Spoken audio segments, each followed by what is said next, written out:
Gold trusted gold buyers మీరు తాకట్టు పెట్టిన బంగారాన్ని విడిపించి ఈ రోజు ఉన్న మార్కెట్ ధరకు కొనబడను.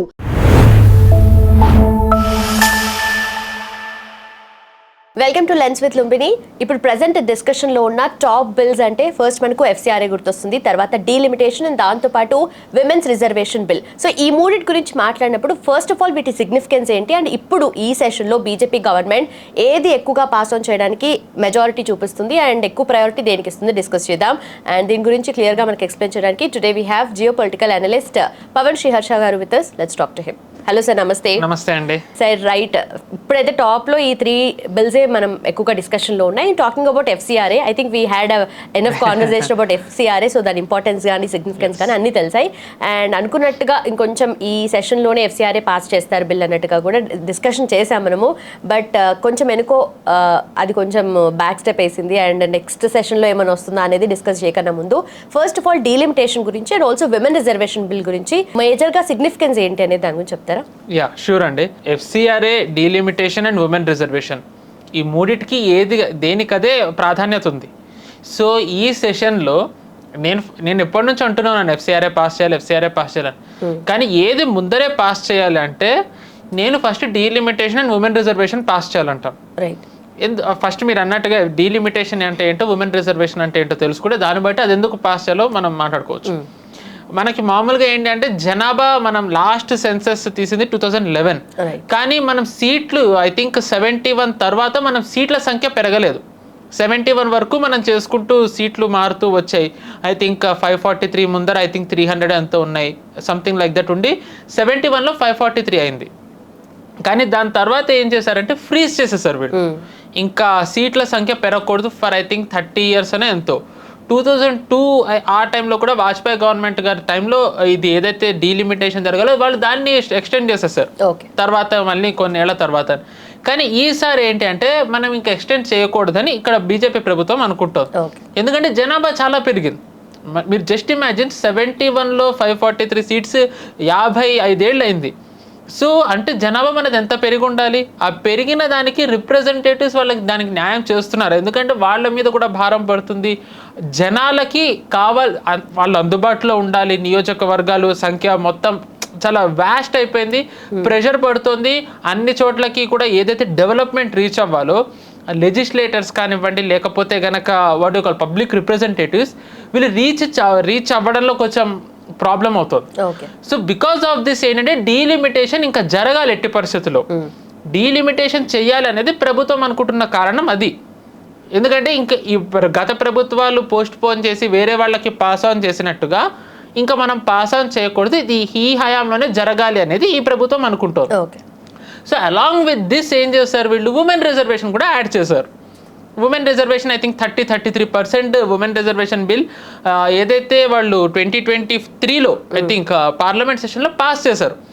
కానీ దాన్ని ఇంప్లిమెంటేషన్లోకి తేవాలి అనేది ఇప్పుడు మొన్న ఏప్రిల్ మేలో జరిగిన పార్లమెంట్ సెషన్లో ప్రయత్నించారు, అది అవ్వలేదు.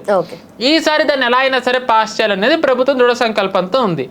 బట్ సమస్య ఎక్కడ వచ్చిందంటే వాళ్ళకి వాళ్ళు ఈ ఉమెన్ రిజర్వేషన్ పాస్ చేయాలి అన్నా డీలిమిటేషన్ బిల్ పాస్ చేయాలంటే 2/3 మెజారిటీ కావాలి.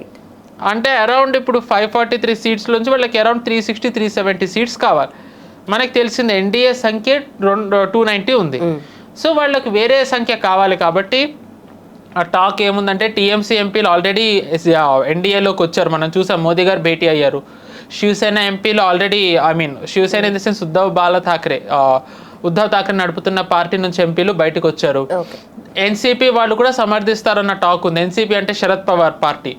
డిఎంకే వాళ్ళు కూడా ఆల్మోస్ట్ వాళ్ళు ఒప్పుకున్నారు అనే టాకే ఉంది. సో ఇలా చూసుకున్నట్టయితే బీజేపీకి కావాల్సిన సంఖ్య ఏదైతే 2/3 కావాలో అది పాస్ అయ్యే సంఖ్య ఉన్నట్టుగా ఒక వార్తలు వస్తున్నాయి. అయితే దీంట్లో సమస్య బీజేపీ మరి ఇంత సంఖ్య ఉన్న ఎందుకు పాస్ చేయట్లేదు అని అంటే అందరి ఆమోదంతో పాస్ చేసినట్టయితే కనుక ఎటువంటి మిస్కన్సెప్షన్ రాదు అని మనం చూసుకున్నట్టయితే లాస్ట్ పార్లమెంట్ సెషన్ అంటే బెంగాల్ ఎలక్షన్ 5 రాష్ట్రాల ఎన్నికల ముందర చాలా ఫేక్ నెరేటివ్లు రన్ అవుతూ వచ్చాయి. సో ఏంటంటే అలాంటి వాటికి ఆస్కారం ఇవ్వకుండా ఉండాలని అందరినీ సరే ఒక్క తాటి మీదకి తెచ్చి అందరి ఆమోదంతో బిల్లు పాస్ చేయాలని ప్రభుత్వం చూస్తుంది. అయితే దీన్ని కాంగ్రెస్ అడ్డుకుంటాం. దానికి కాంగ్రెస్ చెప్తున్న ముఖ్య కారణం ఏంటి అంటే, ఉమెన్ రిజర్వేషన్ బిల్లు పాస్ చేయడానికి మేము ఒప్పుకుంటాం, కానీ డీలిమిటేషన్ని ఒప్పుకోం.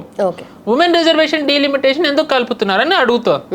అయితే దీనికి బీజేపీ ఇస్తున్న సమాధానం ఏంటి అంటే, ఇప్పుడు 543 సీట్స్కి పెంచినట్టు ఉమెన్ రిజర్వేషన్ ఇస్తే వాళ్ళకి అరౌండ్ 180 సీట్స్ వస్తాయి ఉమెన్కి.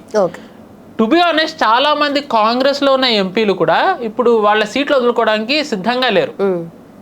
ఎంత మనం ఈక్వాలిటీ అవి అన్నా సరే, at the end of the day అది ఫార్స్ అన్న సంగతి అందరూ ఒప్పుకోవాల్సిందే. బట్ ఇక్కడ ఎంత లేదు అనుకున్నా నార్త్ అండ్ సౌత్ డివైడ్ అయితే ఉంది.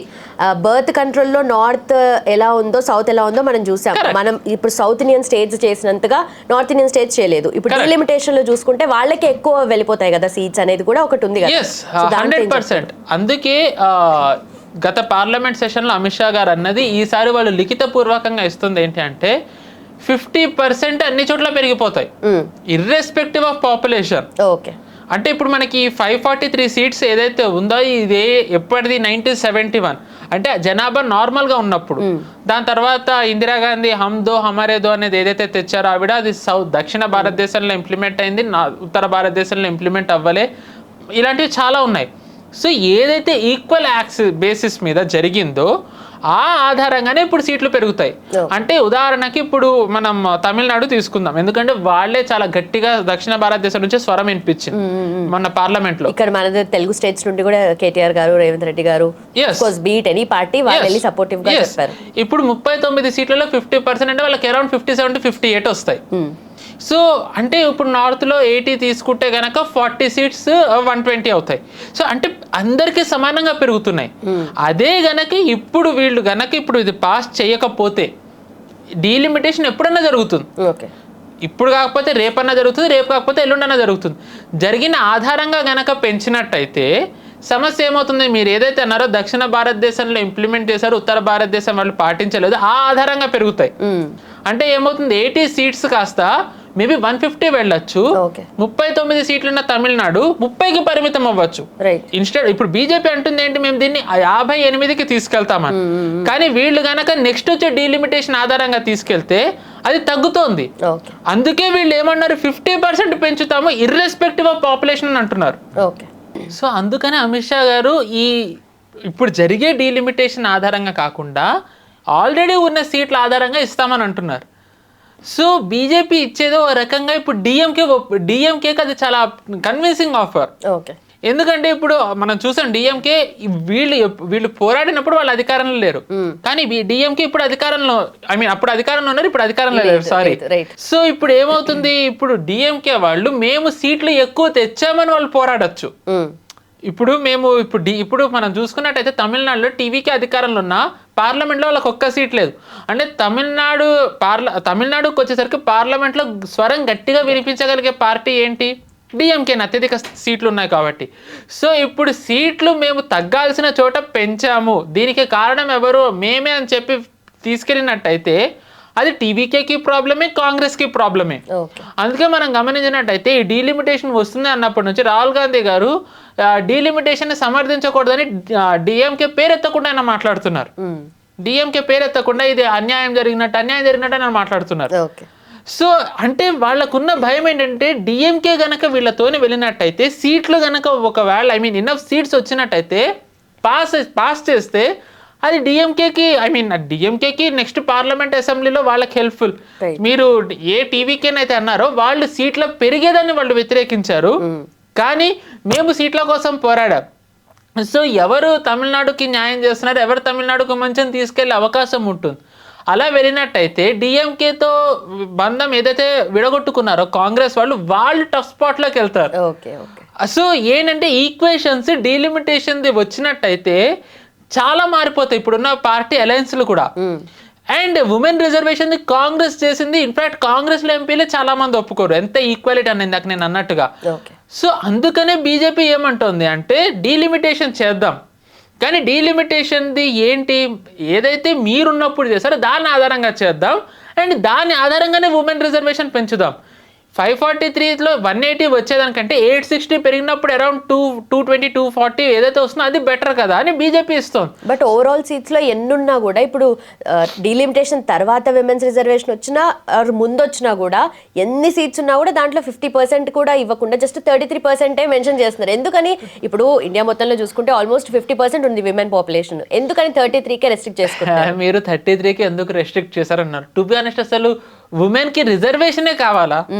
C to be honest women కి రిజర్వేషన్ ఇవ్వాల్సిన అవసరం ఏముందండి? నిజానికి చెప్పాలంటే ఇది గర్వంగా చెప్పుకుంటున్నాం అందరం, ఉమెన్ రిజర్వేషన్ బిల్లు తెచ్చారు, అది honest. But by showing this we are showing we are in a society where women are so vulnerable. మహిళలు చాలా బలహీనంగా నిజంగానే వస్తున్నారా మరి? ఎందుకని రావట్లేదు విమెన్? ఎక్కడ చూసినా ఇప్పుడు ఫర్ ఎగ్జాంపుల్ ఊర్ లెవెల్లో చూసుకున్నా కూడా ఒక విమెన్ ఎలక్ట్ అయినా కూడా రిప్రజెంటేటివ్ గా వాళ్ళ హస్బెండ్సే రూల్ చేస్తున్నారు. ఇది అందరికి తెలిసిన ఫ్యాక్ట్. ఎస్పెషల్లీ గవర్నమెంట్స్ కూడా అందరికీ తెలుసు. వీళ్ళ పేరు చెప్పుకొని వీళ్ళు విన్ అవ్వడము, తర్వాత వీళ్ళే రూల్ చేయడం అనేది జరుగుతుంది. బట్ ఇంతవరకే రెస్ట్రిక్షన్ కాదు కదా స్టేట్ లెవెల్లో, సెంట్రల్ లెవెల్ ఎక్కడ ఉన్నారు మరి women representatives? To be honest ఇప్పుడు అది మారుతోంది. ఇప్పుడు మనం చూసుకున్నట్టయితే ఇప్పుడు క్యాబినెట్ లో ద టాప్ మోస్ట్ బాడీ ఏదైతే ఉంటుందో సిసిఎస్, క్యాబినెట్ కమిటీ ఆన్ సెక్యూరిటీలో నిర్మలా సీతారామన్ గారు ఉన్నారు. ఆవిడ షీజ్ అన్ ఇండిపెండెంట్ ఉమెన్. ఆవిడ ఎలాంటి నిర్ణయాలు తీసుకుంటారో మనకి తెలిసిందే. దాని తర్వాత మహిళా ఎంపీల్లో చూసుకున్నట్టయితే ఇప్పుడు కంగనా రనౌత్ బాగానే మాట్లాడుతున్నారు. అండ్ దాని తర్వాత రియల్గా జెన్జీ ఎంపీని first time, to be honest I don't like to use the word Gen Z, ఇలాంటివన్నీ వెస్ట్రన్ టర్మ్స్, బట్ అన్ఫార్చునేట్లీ మనం ఇవే వాడాల్సి వస్తుంది. కానీ ఇప్పటి తరానికి మెయిన్ రిప్రజెంటేటివ్గా ఫస్ట్ టైం ఒక మహిళని తీసుకొచ్చింది బీజేపీని, మైథిలి ఠాకూర్. ఆవిడ బీహార్లో ఎమ్మెల్యే, ఐ థింక్ ఆవిడ మినిస్టర్ కూడా అయ్యారు అనుకుంటే if I'm not wrong. So ఇప్పుడు మెల్లమెల్లగా మారుతోంది. ఇప్పుడు మీరు చూసుకున్నట్టయితే ఢిల్లీలో రేఖా గుప్తా గారు ఆవిడ ముఖ్యమంత్రి అండ్ షీఈ్ అన్ ఇండిపెండెంట్. మనం చూసుకున్నట్టయితే ఆవిడ ఫ్యామిలీని ఎక్కడ తీసుకురావట్లేదు. అదే వేళ్ల మీద లెక్క పెట్టుకున్నంత మందే ఉంటున్నారు. చేంజ్ అనేది ఇప్పుడు మీరు అన్నట్టుగా women have always been underrepresented. Even ఇప్పుడు ఈ 33%లో కూడా వై నాట్ 50% అనేది మీరు అడిగింది, it is very valid question. దానికి నిజానికి ఎవరికీ సమాధానం లేదు.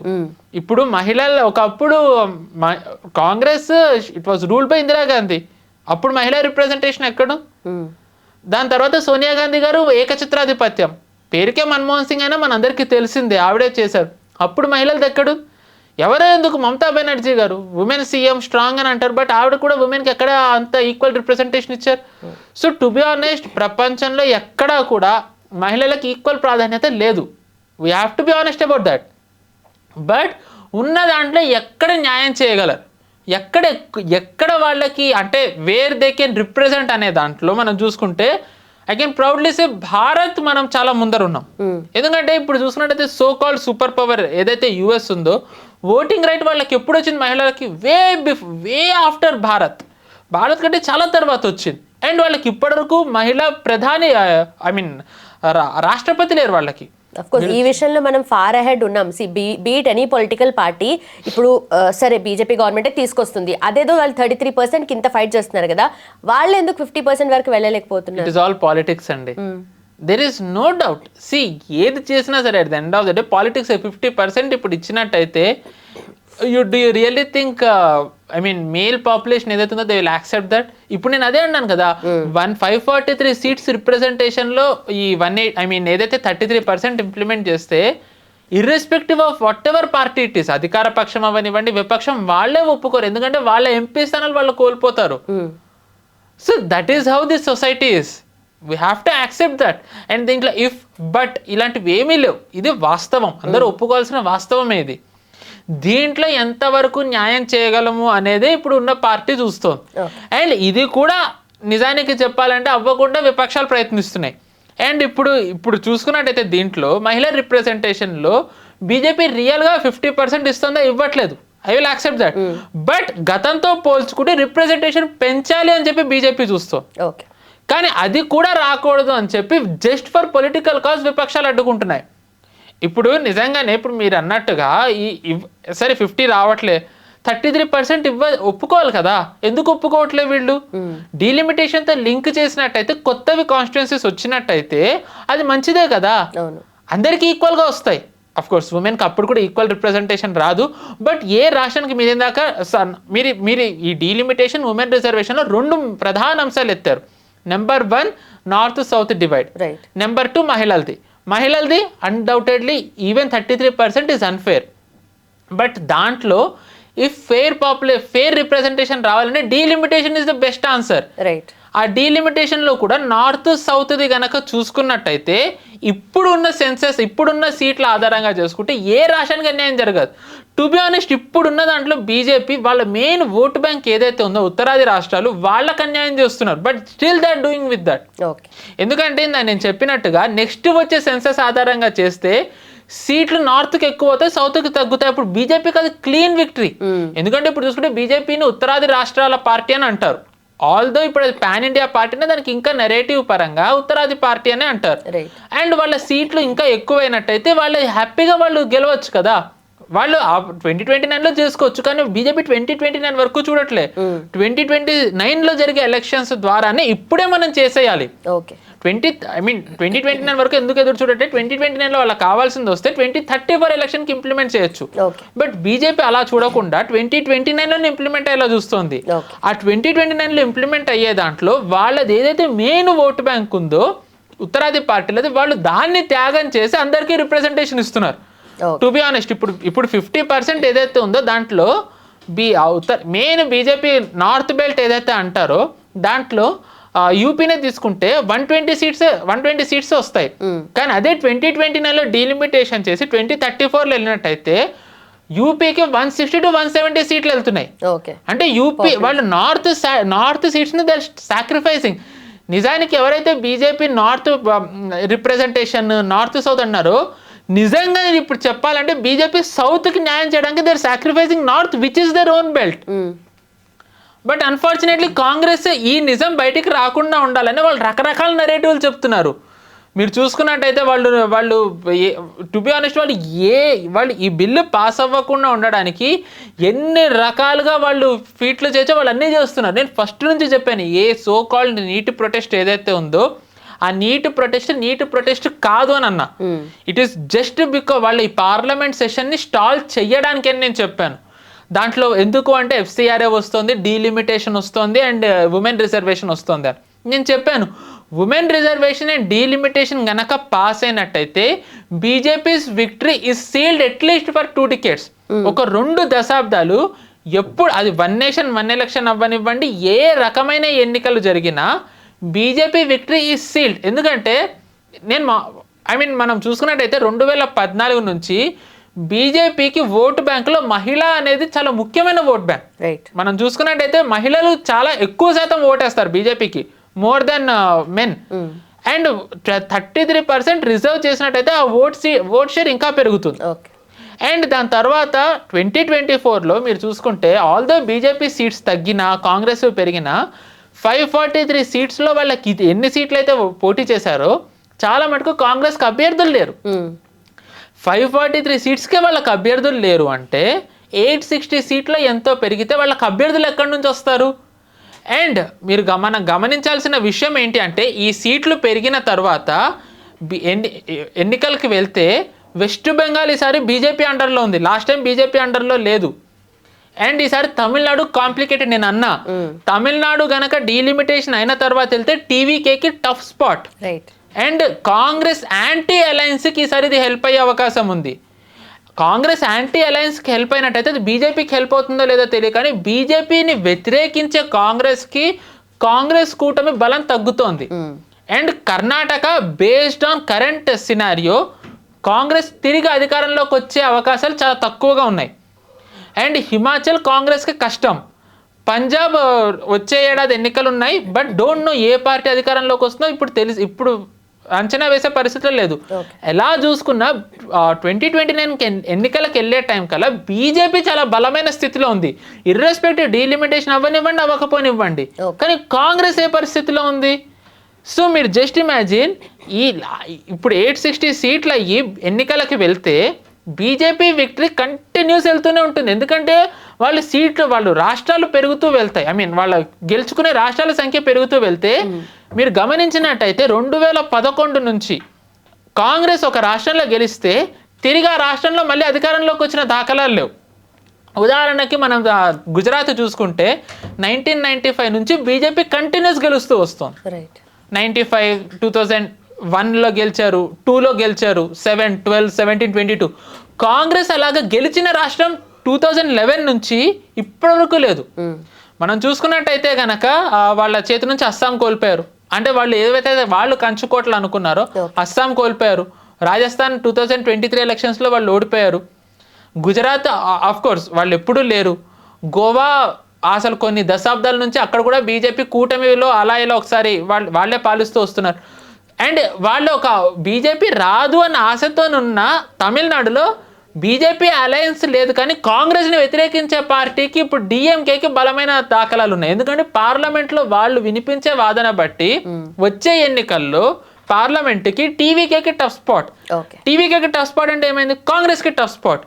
సో కాంగ్రెస్ బ్లండర్ చేసిందని వాళ్ళకి I don't know whether they realised or not, కానీ బీజేపీ ఏదైతే ట్రాప్ వేసిందో కాంగ్రెస్ దాంట్లో వచ్చి పడిపోవడంతో దే ఆర్ వెరీ అడమెంట్ ఈ బిల్ ఎలా అయినా పాస్ అవ్వకూడదు, delimitation and women reservation. So ఇందాక మీరు స్టార్టింగ్ దేంతో అయితే మొదలు పెట్టారు, ఎఫ్సిఆర్ఏ ముఖ్యమా డీలిమిటేషన్ ముఖ్యమా అంటే, in my opinion delimitation is important, FCRA is very important. నేను దాంట్లో కాదనే అన్నాను, కానీ ఎఫ్సిఆర్ఏ వీళ్ళు ఈ సెషన్లో కాకపోతే నెక్స్ట్ సెషన్లో కూడా పాస్ చేయొచ్చు. ఎందుకంటే దానికి వీళ్ళకి ఏదైతే మెజారిటీ ఉందో 290 అది చాలు పాస్ చేయడానికి.